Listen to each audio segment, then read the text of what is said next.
બનેલો છે. હું મુસ્તુફા ભાઈજી વાળામાં બકરા બોળેલા 7 થી 8 બકરા છીંડું પાડીને કૂતરા અંદર ઘૂસી ગયા ને વહેલી સવારે 3 થી 4 વાગે રાત્રે ઘૂસીને અંદર આવીને બધા મૃત્યુ પામી ગયા. કેટલા બકરા હતા તમારા ટોટલ? 7 થી 9. ને કૂતરાઓનું ટોળું કેટલું મોટું? કૂતરા 15 કૂતરા હતા, 12 થી 15. 15 એક કૂતરાઓનું ટોળું હતું એમ નહીં?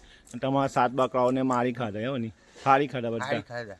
કેટલા વાગ્યાનો બનાવ છે? 3 થી 4 વાગે રાત્રે. 3 થી 4 વાગે.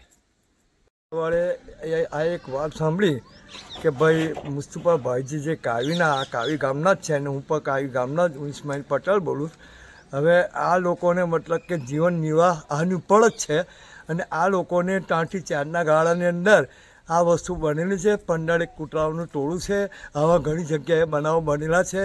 તો આ વસ્તુના માટે પોલીસ લાઇનથી, કલેક્ટર સાહેબ તરફથી, મામલતદાર તરફથી આનો કંઈક મતલબ કે આ ભાઈને કંઈ વળતર મળે એવું કરવું જોઈએ. કેમ કે જીવન નિર્વાહ જ આ લોકોની એની ઉપર છે અને બિલકુલ નિરાધાર લોકો આ બની ગયેલા છે. 7 એક બકરાની કિંમત કેટલી હશે અંદાજિત? એને લગભગ બધા થઈને 7 એક બકરા છે તો એને લગભગ 1.25 થી 1.5 લાખ જેવું મતલબ કે એમનું થાય. કેમ કે આજે બકરાઓની કિંમત ઘણી છે અને એની આ લોકો કાવી ગામમાં કે દરેક ગામમાં આવા જીવન નિર્વાહ બકરાઓ ઢોળો ઉપર જ હોય છે.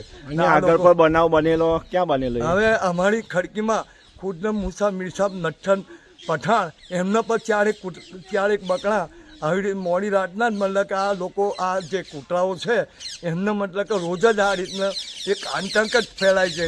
10 થી 15નું ટોળું રહે જ છે. હવે આના માટે કંઈક કરવું જોઈએ. પોલીસ સ્ટેશનમાંથી કંઈ અને કાર્યવાહી કરવી જોઈએ, મામલતદાર સાહેબે કરવી જોઈએ, કલેક્ટર સાહેબે કરવું જોઈએ. કેમ કે આ ગરીબ લોકોને આધાર મતલબ કે છીનવાઈ જાય છે તો પછી એના માટે ગરીબ લોકોનું શું થાય? એનું જીવન નિર્વાહ જ એમની પાસે. અચ્છા, કૂતરાઓનું ટોળું ગામમાં રાત્રે ફરે છે, 15 થી 1 ટોળું ફરે છે, એને પકડવાની પ્રશાસનની જરૂર કંઈ કહેવા માંગો છો? હા, પ્રશાસને એને પકડીને કે કોઈ બી રીતે આનો ઈલાજ કરવો જોઈએ. કેમ કે આ રીતે રોજના રોજ જ બનાવ બને છે.